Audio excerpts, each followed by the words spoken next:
Minister for Lands and Natural Resources, Emmanuel Ama Kofi Boa, says that illegal miners, popularly known as galamsey operators or galamseyers, will be treated as terrorists due to the severe harm they are inflicting on Ghanaians. Speaking at a press briefing on Thursday, April 3, the minister stressed the importance of a collective effort to address the growing crisis caused by illegal mining in the country and reaffirmed the government's commitment to utilizing all available resources to combat illegal mining activities, which have been devastating our forests, our water bodies, and our farmlands across the nation.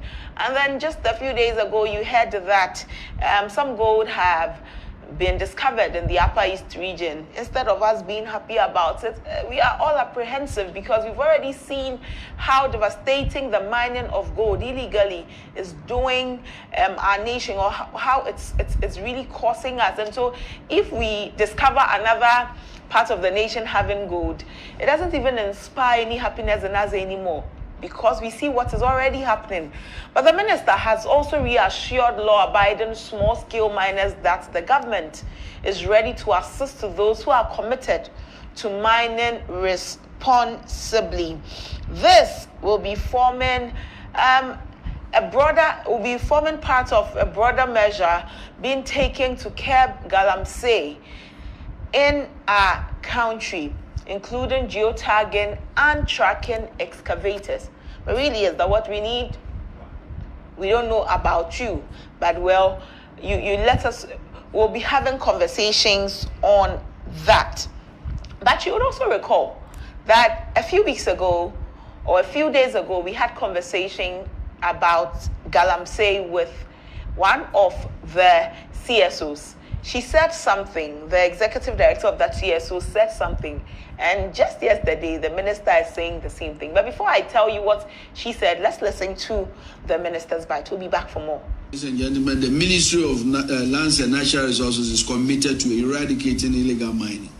However, given the challenge, complex and multifaceted nature, the government urges all stakeholders, including traditional leaders, local assemblies, civil society, to actively support this effort to safeguard Ghana's natural resources, to preserve for future generations, to preserve it for our future generations. His Excellency, the President remains fully committed, and let me put it again. His Excellency, President Mahama remains fully committed to his pledge to eradicate illegal mining menace, and as a sector minister, I shall carry through this responsibility to the letter, no matter whose house is God. Ladies and gentlemen, the Ministry of Lands and Natural Resources is committed to eradicating illegal mining. However, given the challenge, complex and multifaceted nature, the government urges all stakeholders, including traditional leaders, local assemblies, civil society, to actively support this effort to safeguard Ghana's natural resources, to preserve for future generations, to preserve it for our future generations. His Excellency, the President remains fully committed, and let me put it again. His Excellency President Mahama remains fully committed to his pledge to eradicate illegal mining menace, and as a sector minister, I shall carry through this responsibility to the letter, no matter whose house is God. We believe that these reforms are very critical. We have focused on empowering and making sure we build the capacity of the Ghana Geological Survey, so that we can really do more geological investigation and identify more mineralized areas, so that we can now organize people who want to do legitimate small-scale mining in mineralized areas in more organized small-scale mining cooperatives. And that's our focus. We are also focusing on geotagging and geofencing of excavators that come into the country and the existing ones already deployed nationwide. The Minerals Commission already has done some work on an experimental basis with 70 excavators, which they are able to monitor 24 hours a day. We believe that this program of geofencing and geotagging must be expanded to include, one, excavators all the way from the port, by the way, we are focusing on discussions, and it's too early to talk about this, but we believe that the time has come for us to basically restrict the import of excavators in this country. It has been of all of these excavators to make sure that we can track it with numbering, to make sure that they are all not going to get lost anywhere. We have also, as you know, within this short period, brought about the Blue Water Initiative, which target is to train 2,000 young people as blue water guards to monitor and report illegal activities. I said that these are not soldiers, but they are basically security personnel trained to coordinate with the Ghana Navy, trained as intelligence officers as well, trained in swimming to really help the Navy. The Navy is going to create 12 naval bases and basically across these 3 water systems and coordinate with these river guards in a very coordinated manner so that their presence can be felt.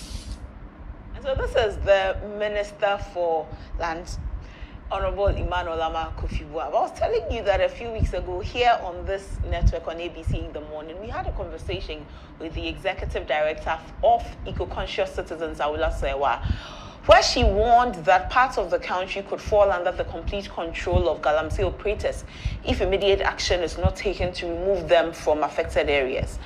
And she also mentioned she's consistently referred to galamsey operators as environmental terrorists, and even made some juxtaposing to the fact that if we do not take care and we do not rid our country of these terrorists, parts of our nation could fall under their control the way some parts of South America falls under the control of drug cartels and all. And so to find the minister now saying that we will address these galamseyers as terrorists, it seems to suggest that, like we're saying our local parlance, come for your stone, Awula. Awula joins us on the line for some conversation. Good morning, Awula. Good morning to you and your listeners, and thank you for having me. Yes, Awula, this really, the minister's latest comments just go to suggest that we should give you your stone, because you had been constantly trumpeting that these galamseyers are terrorists, because if they are harming our water, and you talk about the fact that even in times of war, some of the things we do not touch is water. And so if you're harming the water that we drink, you are nothing short of a terrorist. So now the minister says that this is how we will address them. Awula, this new development, how do you receive it? Well, thank you very much to you and the other media houses who are highlighting this catastrophe that we're about to face. Thank you very much for that.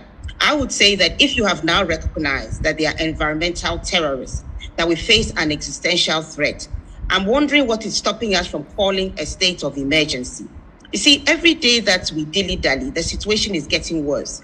We heard about the river and Cobra being diverted. What has been done about it? We know the dire situation we face. The minister has recognized it. So why are we hesitant in declaring a state of emergency to get our trained, the armed forces, the Navy, Air Force, everybody involved, go to these areas, remove the environmental terrorists and their machinery before we reach the point of no return? The situation is escalating.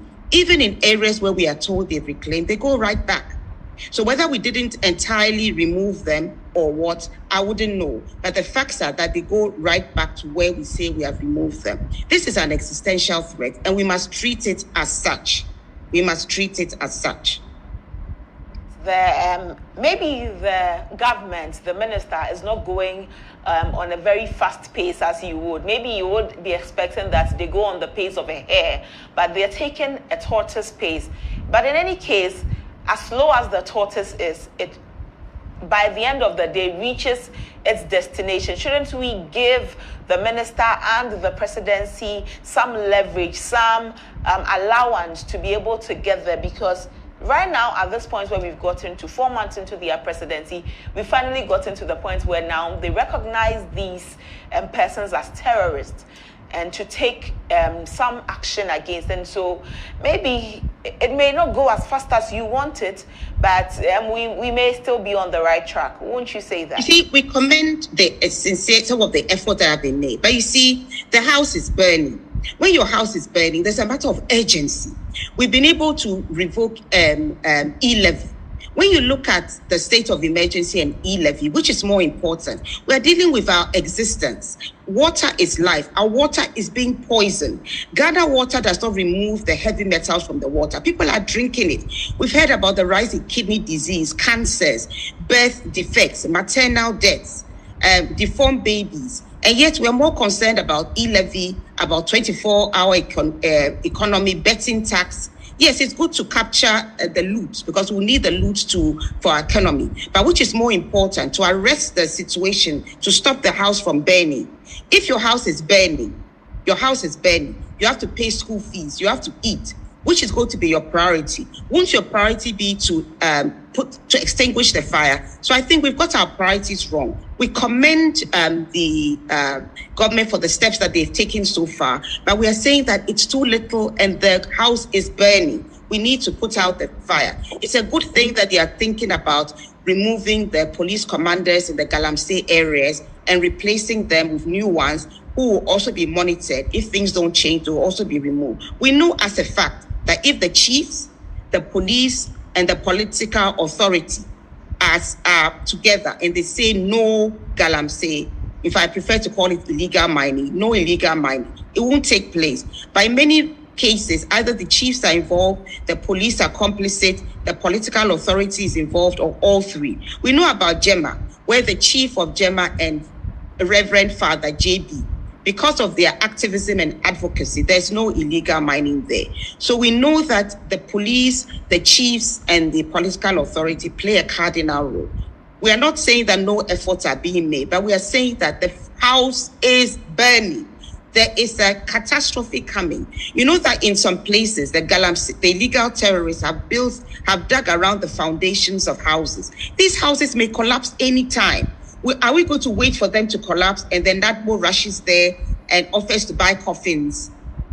We face an existential threat. A catastrophe is approaching. We cannot afford to take the tortoise space. Although the tortoise reached its destination, we need to be a little bit more robust about the approaches we are taking. I'm sure you recall that very recently, one of the forest reserves that were alleged to have been retaken, the forestry officers were attacked and one is fighting for his life. Right. And just recently, too, a policeman died in Galamsey in the river as they were chasing Galamseyers, and very unfortunate. But also, one of the things that have come up, another development was that some 11 persons have been arrested because they were raising down a rubber plantation to start Galamsey.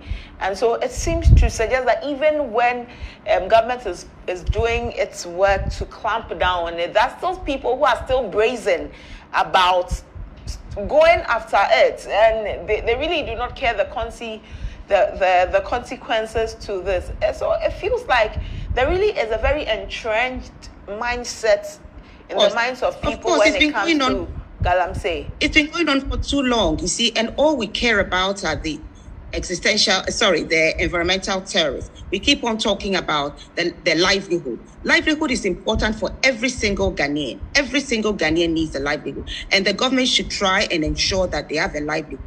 But not having a livelihood is no excuse for criminal activity. Are we going to have dialogues with armed robbers because maybe they're engaged in armed robbery because they don't have a livelihood? The scammers, those who do ritual murder because they are killing to get money.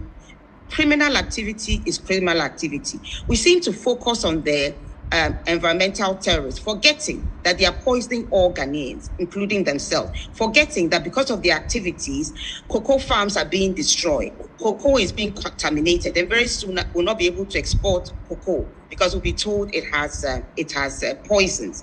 We forget that they are destroying the rubber plantations, and people are being employed there who also not have a job. So instead of focusing just on the livelihood of illegal miners, let's focus on everybody's livelihood and see how we can get a better Ghana, And remember, even keeping your forest intact, you can get money for the carbon sink. Even keeping your forest intact, apart from the health benefits, the forests are pharmacies, as we found out from Professor Frimpong Boateng. So let's not act as if criminal activity, we are somewhat condoning it because they don't have a livelihood. Criminal activity is criminal activity. All we are urging us all to do is realize that we face an existential threat. We face national security concerns because some of the illegal miners are actually environmental terrorists who are heavily armed and are prepared to fire on anybody coming close to them. That's why the army has to be well-resourced, do their recce, go in as they would deal with in a state of war, because that is what we are in. We are in a state of war. Look at the images. Forests that have been preserved by our ancestors. We are so wicked. That we'll destroy it all for a mess of pottage. Are we going to eat the gold? Very soon, no food will be safe in Ghana. When you had your breakfast this morning, do you know where the food is coming from? When you eat yam, do you know where it's coming from? We have to understand the seriousness of the situation and not play around. Getting rid of illegal mining should have been more important to us than oral or the betting tax and e-levy, because it's an existential threat. Our priorities need to be, shouldn't be misplaced. And if I might add, yes, Ghanaians are very disappointed that instead of revoking LI 2462, we are actually amending it. This is the law that allows mining in forest reserves. Even the old administration, even the administration under whose watch this perverse piece of legislation was passed, even what they were preparing was a revocation, not an amendment, which doesn't go to the heart of the matter. So we are calling on His Excellency the President to withdraw what has been put before Parliament and replace it with a revocation. #drop LI 2462, revoke, not amend. Because this is what His Excellency the President promised that he would do before the elections. He promised that if the Akufo-Addo regime hadn't done it, when he came, would do so. He hasn't yet complied with his promise, and we are urging him to do so that the overwhelming, goodwill he has is not eroded. Okay. He seems to be a man of his word. Right. Awula, stay with me. Since we're still looking at the environment and the conservation of it all, let's look at the Ramsaya site. The Ramsaya sites have been in the conversation, have come up in the news again. The president visiting some sites in the country in the lead up to the upcoming rainy season. We know how the rainy season affects us. He's going to direct that work be accelerated in desilting some of our rivers, especially like the Odo River that has now become more or less like a gutter, so that there's no flooding when it happens. I mean, some say that this is, we just have like a month already. The rainy season is upon us, and we are now looking at that. In any case, it's better late than never. But whilst on his tour, one thing that came up was that one company has situated its building in one of the Ramsaya sites around the Malam Junction, and the president has tagged the regional Security Council to make sure that all of those buildings or structures in the waterways are removed. But this will not be the first time conversation about the Ramsaya sites have come up. People brazenly, without fear or anything, are building in Ramsaya sites. These are ecological sites, not just because the country has decided they are ecological sites. These find expression under UNESCO under UNESCO establishments, that we have various Ramsaya sites. These are sites, wetlands that are protected for their ecological value and the biodiversity value that they give us as a people. There are birds that come to various sites like these. But over the years, and it's not just with this government, we've seen it over the years. Just last year, the former Greater Accra Regional Minister went berserk when he visited the Sakumono Ramsey site and saw how people were building indiscriminately there. The REXEG again was tasked to halt the situation. New Greater Accra Regional Minister comes, the same thing. She even goes ahead to say that pull down the buildings. Is it that we have not sensitized the Ghanaian enough to understand the importance of ecological sites like these? Ghana has quite a number of Ramsey sites, but we are building in these ways. We've built in various waterways to the point where ecological sites, we are even building there. So in these sites, what I would say, yes. The problem with Ghana is enforcement. That is our problem in Ghana, the lack of enforcement. How did anybody start building a Ramsar site? You cannot have a building permit. If you have one, whoever gave it to you should be arrested and prosecuted. What we need to do is to be steadfast. The president has an overwhelming majority. When eco-conscious citizens had a press conference, we had a manifesto. And part of our manifesto was that all illegal structures on all our Ramsar sites, including the Kweshi Lagoon, where there used to be beautiful tilapia that is all gone, all structures on Ramsar sites should be pulled down.